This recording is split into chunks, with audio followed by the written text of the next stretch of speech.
लोकतंत्र में यह मुमकिन नहीं है। मेरी शिकायत उन लोगों से है जिन्होंने सब कुछ त्याग के कहा कि हम समाज के लिए काम करेंगे, राष्ट्र के लिए काम करेंगे। आजकल वो भी बड़ा बड़ा झूठ बोल रहे हैं और छोटा मोटा नहीं बोल रहे हैं, और एक ऐसे समय में बोल रहे हैं। मेरी कोई इतनी उम्र नहीं है कि मैं कई सौ सालों की बात कह सकूं कि जब 700-800 साल के बाद सनातनी हिंदू को अपने हिंदू होने का बोध हो रहा है, तो कुछ लोग नए नए जुमलों से आपको भ्रमित करने में लगे हुए हैं। इसलिए 2021 के भारत में एक तरफा संवाद नहीं हो सकता। मैं कोई बात कहूं आपसे और कह के चला जाऊं, और कोई सभा में मुझसे सवाल पूछ ले और मैं कहूं नहीं पोस्ट कार्ड पे लिख के भेज देना, तो दोबारा ना वो पोस्ट कार्ड भेजेगा ना आपकी सभा में आएगा। संचार क्रांति के इस दौर में कोई भी बात भावुकता में, इमोशंस में, रिटॉरिक्स में कोई मानने को तैयार नहीं है। आज का युवा हमसे ज़्यादा इन्फॉर्मेशन है उसके पास, ज़्यादा अपडेटेड है, और दुनिया के बारे में हमसे ज़्यादा जानकारी है उसकी। उसे मूर्ख नहीं बना सकते आप। इसलिए आज अपनी बातों को तथ्यों पे कहें, फैक्ट के साथ कहें, फिगर के साथ कहें। सिर्फ ये न कहें कि हम ये सोचते हैं। आपके सोचने का कोई मतलब नहीं है। आप अपने घर में बैठ के कुछ भी सोचिए, उसका कोई महत्व नहीं है। इसलिए जो संवाद की शैली है वो हम तमाम बुजुर्गों को, घरों में माँओं को, बहनों को, पिता को, नाना को, दादा को, अपनी शैली में आज के युवा से बात नहीं हो सकती। उस युवा की शैली को आपको समझना है, तब संवाद हो पाएगा। क्योंकि वो जिस दौर में पैदा हुआ है उस दौर की भाषा बदल चुकी है, उसकी ग्रामर बदल चुकी है। आपके भारी भारी भरकम शब्द उसकी समझ में नहीं आएंगे। आपने सत्तू खाया है, उस बेचारे ने मैगी खाई है। वो इतना लोड नहीं ले सकता कि आपके भारी भरकम को निकालेगा, सोचेगा, डिक्शनरी निकालेगा, फिर इसका शब्द ढूंढेगा। वो तो इतनी देर में चला जाएगा। उसको 2 मिनट में ही अपनी बात को समझा देना है, बस सरल शब्दों में समझा देना है। और ऐसे समझाना है कि जब आप उसको आपसे बाहर जाए, कमरे से बाहर जाए, तो 1 सेकंड के अंदर जब वो वेरीफाई करे तो उसको लगे कि मेरी ये बात सच बताई थी या ये बात झूठ बताई थी। क्योंकि चलते फिरते वो वेरीफाई करेगा। और अगर एक बार उसका आपके ऊपर यकीन हो गया कि ये शख्स झूठ नहीं बोलता, ये तथ्यों पे बात करता है, तो फिर लोग मोरबी में भी सुनने आते हैं और सुरेंद्रनगर में भी सुनने आते हैं। इसलिए मेरी बातचीत से किसी को बहुत अच्छा लगेगा ऐसा मुझे महसूस होता नहीं है। कई करोड़ लोग हैं जो मेरी बात से नाराज़ हैं, और मेरी कोशिश है कि वो परमानेंट नाराज़ रहें मुझसे, मुझे कोई दिक्कत नहीं है।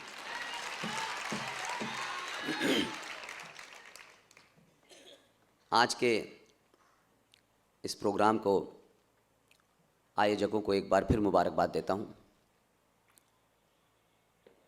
और अभी विश्वास भाई ने शायद गुजराती में मुझसे ये कहा कि मैं गुजराती में बोल रहा हूं, आपको कोई एतराज़ तो नहीं है? ज़रा इस बात को दोबारा बोलिएगा। विश्वास भाई सुरेंद्रनगर में पुष्पेन से ये कह रहे हैं कि मैं गुजराती में बोल रहा हूँ, आपको एतराज़ तो नहीं है? मुझे दिल्ली में रहना है भाई। क्या चाहते हैं? कमाल के लोग भाई। पूरी दुनिया को एतराज़ नहीं है तो मुझे क्या एतराज़ होगा भाई?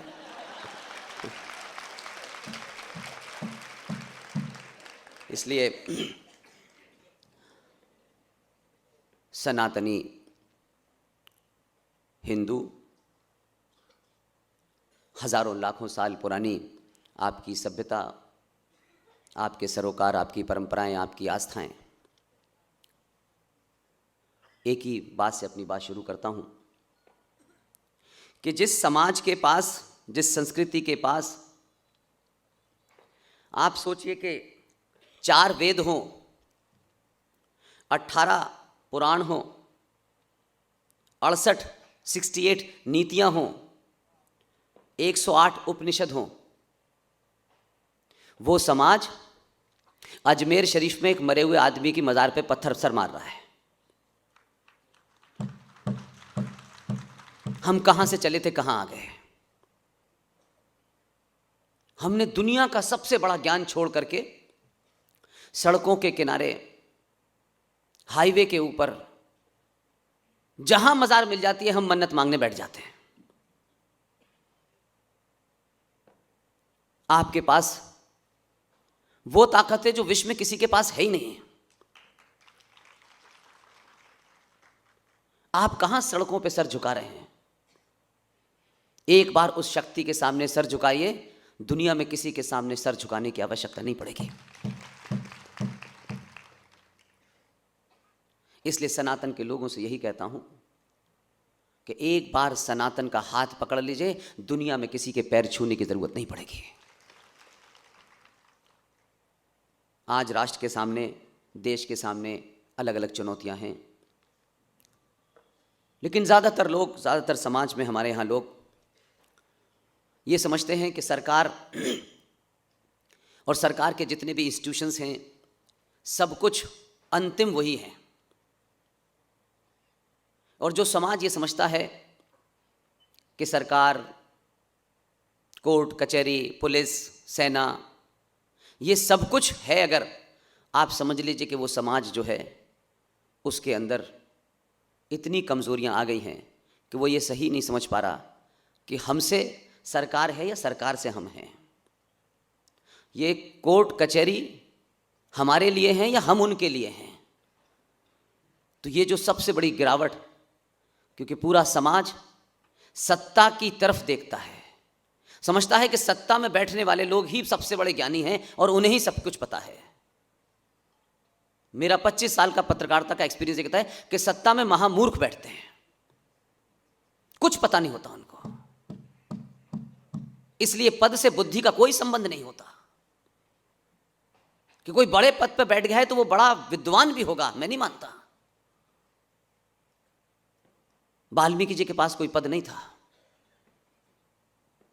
कहीं प्रधानमंत्री नहीं थे, सेनाओं के चीफ नहीं थे वो।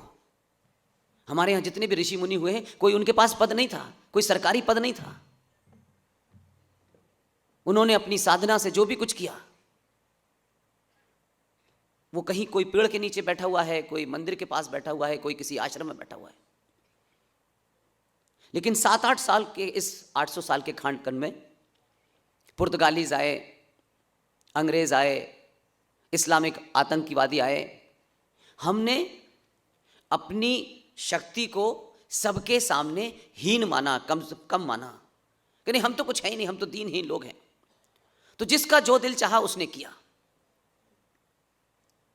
हमको जो बौद्धिक रूप से काउंटर करना चाहिए था वो भी नहीं किया। हमारे गिरने का सिलसिला वहां से शुरू हुआ। इसलिए वो सिलसिला आज भी जारी है।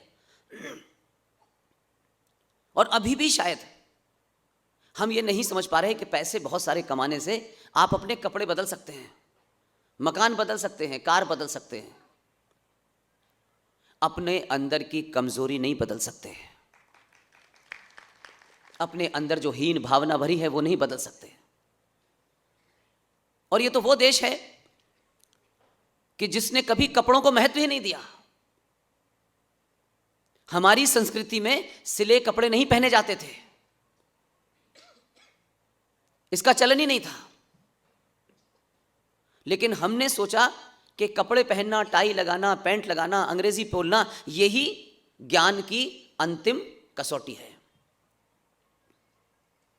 इसलिए जो आया, हमने ये सोच के कि ये हमसे सुपीरियर है, इसलिए उसकी सत्ता को हमने मान लिया। और चलिए मानता हूं कि 1947 से पहले बहुत कुछ होता रहा, ठीक है, उस विषय पर नहीं जाना चाहता। लेकिन 1947 के बाद भी जो सत्ता का हस्तांतरण हुआ, उन लोगों ने भी आपको, पहली क्लास के बच्चे को, केजी के बच्चे को, उसकी किताब में जेंटलमैन की परिभाषा लिखी। जेंटलमैन कौन है? तो पहली क्लास या दूसरी क्लास का बच्चा जेंटलमैन किसे समझता है? क्योंकि उस वक्त तस्वीरों से पढ़ाया जाता था। तो इधर लिखा है जेंटलमैन कौन है? एक आदमी टाई लगाए हुआ है, पैंट शर्ट पहने हुआ है, कैप लगाए हुआ है। अब उस 5-6 साल के बच्चे के मन में एक चित्र बना कि जेंटलमैन जो शब्द है उसकी परिभाषा यह है कि जो कोट पहनता है, जो टाई लगाता है, जो पैंट पहनता है, वही सब है, वही जेंटलमैन है। अब वो 5वीं क्लास से ये पढ़ रहा है। अब उस बच्चे को